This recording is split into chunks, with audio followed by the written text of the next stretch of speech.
Filhos adotivos. Vejo traços de malícia em uma das meninas. Esse é o assunto do nosso Fale com o Doc de hoje. Então recebi um e-mail aqui no falecom@italomarcili.com.br sobre este assunto. Se você quer que eu leia aqui, então, o e-mail que você manda, etc., sobre a história da tua vida, enfim, para falar com o Doc, envie, então, um e-mail bem elaborado, bem escrito, hein, pessoal? Por favor, vamos caprichar, tá? Que não seja maior do que uma página também, porque senão eu não vou ler. Então, assim, meia página de história, tá ótimo. Com uma pergunta, claro, com uma ideia, claro, que você queira que a gente aborde aqui, tá bem? Então, este foi o e-mail que eu recebi, tá? Da nossa querida Katy, ok? Katy é o nome dela, beleza? E ela falou assim, começa o e-mail. Salve Maria! Salve Maria! Me chamo Katy, moro em Tananã, região metropolitana de Curitiba. Tenho 5 filhos, 2 meninos, filhos biológicos e 3 meninas, que chegaram por via adotiva. Muito bom, Katy, generosa, isso aí, já tinha 2 meninos e adotou 3 meninas. Muito bem, então tem 5 filhinhos, Katy, 2 meninos biológicos e 3 meninas que chegaram por via adotiva. O menino tem 11, os meninos têm 1, tem 11 e outro tem 9. E as meninas, uma escadinha para baixo. Fazem 5 meses que elas chegaram. E lidar com a mais velha tem sido um grande desafio. A mais velha tem 8, tá? Um grande desafio. Temos muita dificuldade. Tentamos iniciar consultas com um psicólogo. Tá bom, Katy, vamos lá. Porém, devido à atual realidade dos consultórios psicológicos e ideias contraditórias com a moral católica, decidimos parar. Katy, você está em Curitiba, Katy. Há diversos alunos meus aí, terapeutas, psicólogos, hein? Então, beleza. Mas vamos nessa. Decidiu parar, tá?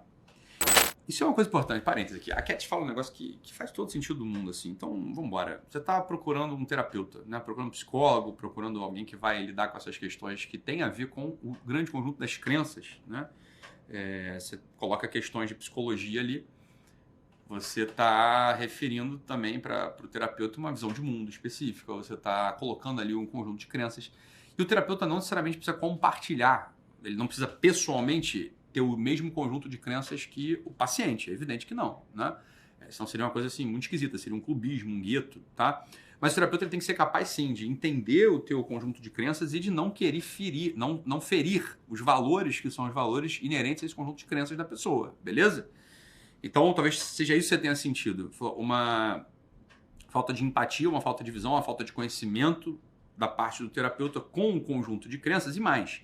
Talvez você tenha sentido uma tendência desse terapeuta de ferir e destruir os valores centrais do teu conjunto de crenças, não é isso? Beleza, então tá justificado. Eu e meu marido somos professores de uma escola católica e estamos desesperados com a alma dessa nossa filha. E tá bom, vamos lá. A menininha está com 8 anos, quando ela chegou, tomava Ritalina e Risperidona, pois era extremamente agressiva e agitada. A psicóloga não foi a favor de retirar os medicamentos, então decidimos fazer um desmame sem auxílio médico. Tá bom. Mas com auxílio divino, e pouco a pouco percebemos a diferença. Faz 2 meses que está sem medicação nenhuma, e já começou a apresentar um certo controle emocional. Não agride mais ninguém e tem diminuído as crises de choro. Sinal de alerta para mim aqui, hein, Katy? Tá? Já falo contigo, beleza? O que tem me deixado em desespero, já é a segunda vez que essa palavra aparece, é a realidade do orgulho e malícia presente na personalidade. Tenta manipular as situações, dissimula, nunca admite seus erros. Tenta se fingir de boazinha na nossa frente e apronta coisas bem estranhas. Então, constantemente temos que fazer correções e muitas vezes, devido à gravidade da situação, acabamos sendo severos na bronca e o desgaste está grande. Frequentemente falto com a caridade na correção. Foram várias vezes que ela diz que seria melhor ela morrer e na última vez em que tivemos uma conversa com ela, Ela disse ao meu marido que eu sei que você quer me matar. Nós ficamos extremamente chocados com o posicionamento dela. Tá, deixa eu dar um parênteses aqui, porque tem coisas para... Deixa eu pontuar aqui, tá? Cat, vamos nessa. Você começa o e-mail para mim com Salve Maria, né? E isso aí já me marca que você é católica, né? E que você tem uma visão de mundo específica, e que eu não sei exatamente qual é, ok? Eu não estou admitindo que você... enfim, não estou admitindo nada. Eu entendo que você acha que é católica e é católica, né? Pratica a religião e tem um desejo pelas virtudes e quer educar muito bem os seus 5 filhos e quer ter um bom casamento. Então, a gente vai ter que admitir essas coisas aqui, beleza? No entanto, Cat, você tem 2 filhos biológicos que estão com você desde o início, né? Desde o início do desenvolvimento deles, não é isso? Esses nenéns, né? Os seus filhos, que já não são mais nenéns, esses dois filhos meninos seus, estão desde o início com você. Então você foi cuidando de cada etapa do desenvolvimento deles. Provavelmente você esteve atenta sempre, né? Você criou um ambiente de carinho. Certamente vocês são uma família, você e seu marido são uma família generosa, porque vocês, né, mesmo tendo 2 filhos biológicos, vocês ainda têm mais 3 filhos adotivos, beleza? Então, claramente a generosidade é um valor aí na tua casa. Graças a Deus, que bom, parabéns, Cat. Só que acontece o seguinte, esses teus 2 filhos mais velhos, eles estavam com você desde o início, beleza? As tuas 3 filhas mais novas, elas entraram, você entrou na história delas depois, beleza? Você é a mãe adotiva delas, então você não tá com elas desde que elas são bebezinhas ou nenenzinhas. Você tá com elas, né, com essa tua filha mais velha. Você não diz aqui há quanto tempo, né? Você é a mãe adotiva delas, mas você não tá desde o início com ela, né? Cat do meu coração, vamos fazer um exercício de imaginação. Você já fez esse exercício, com certeza, mas eu queria que a gente fizesse mais uma vez e de modo guiado agora, né? Então vamos imaginar o seguinte, Cat. Por que essa neném, essa sua filha de 8 aninhos, ela foi para um abrigo, né? Bem, algumas coisas podem ter acontecido com ela. Os pais podem ter morrido. Ela foi abandonada pelos pais biológicos. Os pais nem morreram, nem foram abandonados, não, mas pelo contrário, elas foram alienadas dos pais biológicos, porque sofriam maus tratos. O fato é, Cat, ela tem 8 aninhos já, então assim, ela herda uma história que certamente não é a mesma história que você teria tentado dar para ela como experiência de vida se ela estivesse com você desde os primeiros meses de vida, né? Ela já chega para vocês tomando 2 medicações, né? Ritalina e risperidona, não é isso? Ela chega para você tomando 2 medicações, Ritalina e risperidona. Então, essa criança, ela tem um histórico, algum histórico, que talvez você não saiba exatamente qual é, talvez você nunca venha a saber, mas ela tem um histórico específico na vida dela, né? Que vamos precisar falar, não é o melhor, né? Não é a história que a gente, se fosse desenhar a vida de uma criança, não seria até ter encontrado você e teu marido. Esse é o momento de salvação da vida dela. Caramba, ela encontrou 2 almas generosas, ela encontrou 2 irmãos ali que vão estar por ela, né? Vão estar por ela, não é isso? Só que até esse momento não foi assim que aconteceu, Cat. Isso deixa marcas.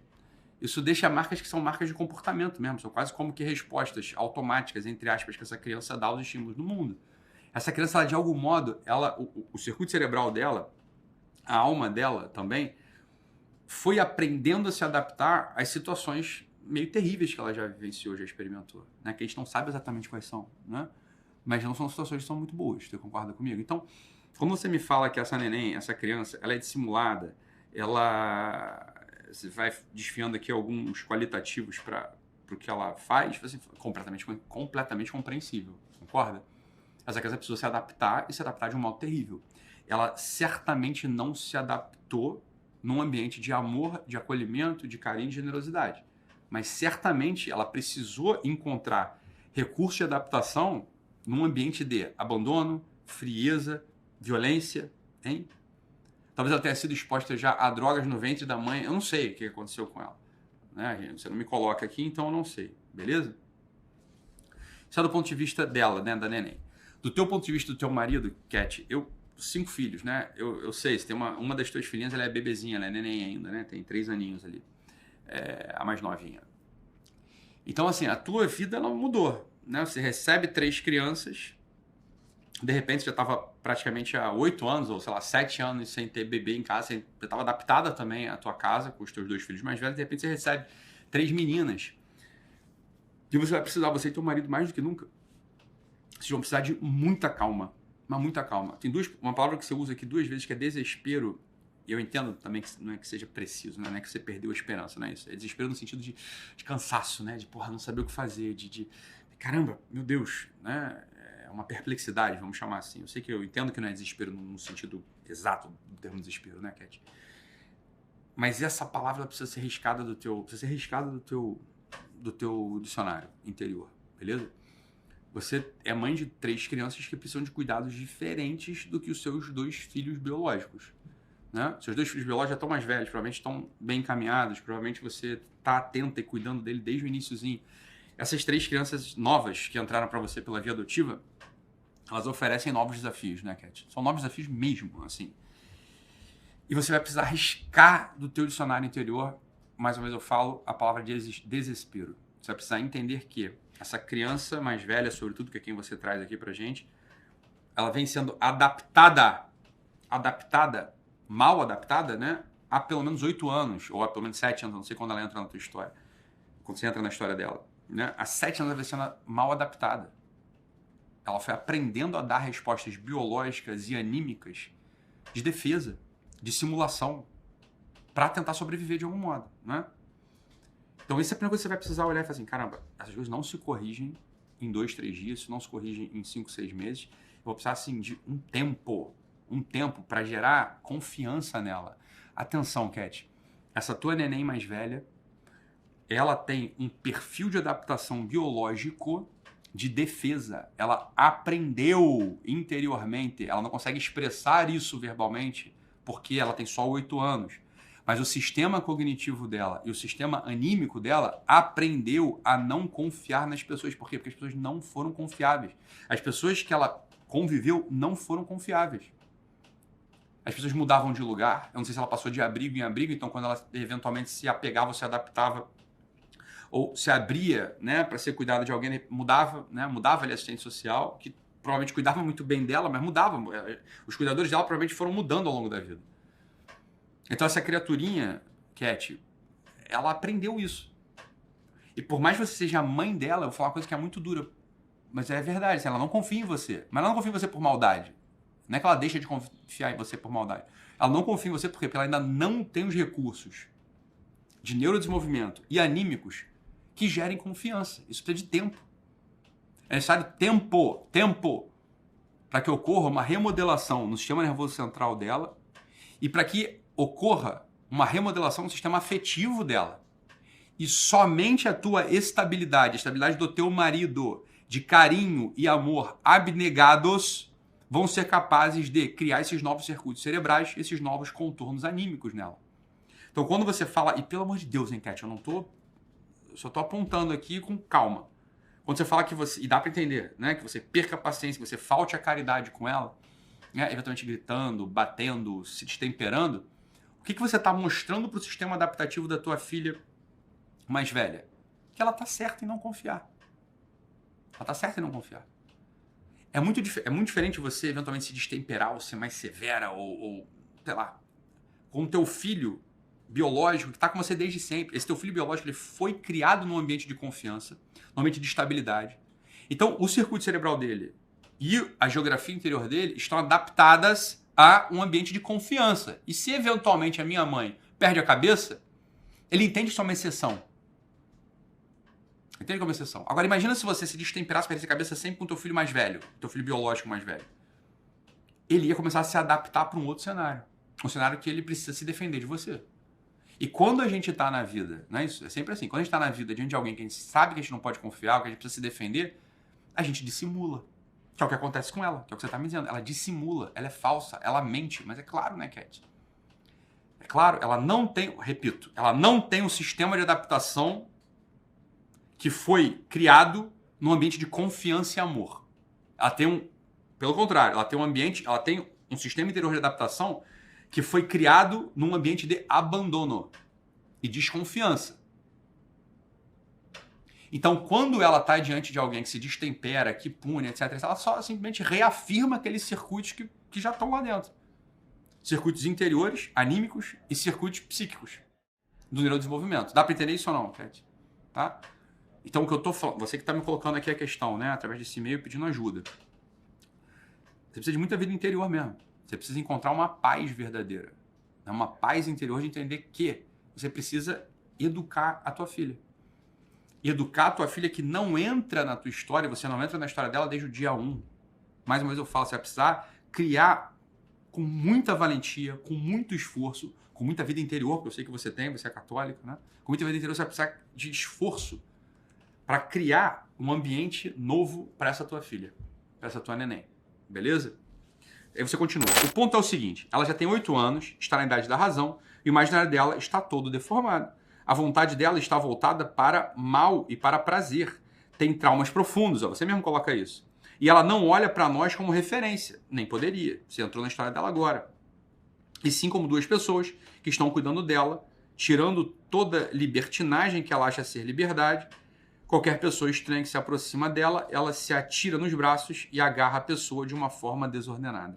Sei que ela está gritando por socorro, mas me sinto de mãos atadas. Por favor, poderia nos dar um conselho, visto que perdemos toda a primeira infância dela. Então, vocês perderam mesmo. E que está marcada já. Visto também que meu receio que ela acabe se revoltando contra Deus, visto que a corrigimos sempre baseado nas verdades de fé, quais ela despreza. Deus abençoe. É isso, Cat. É isso, assim.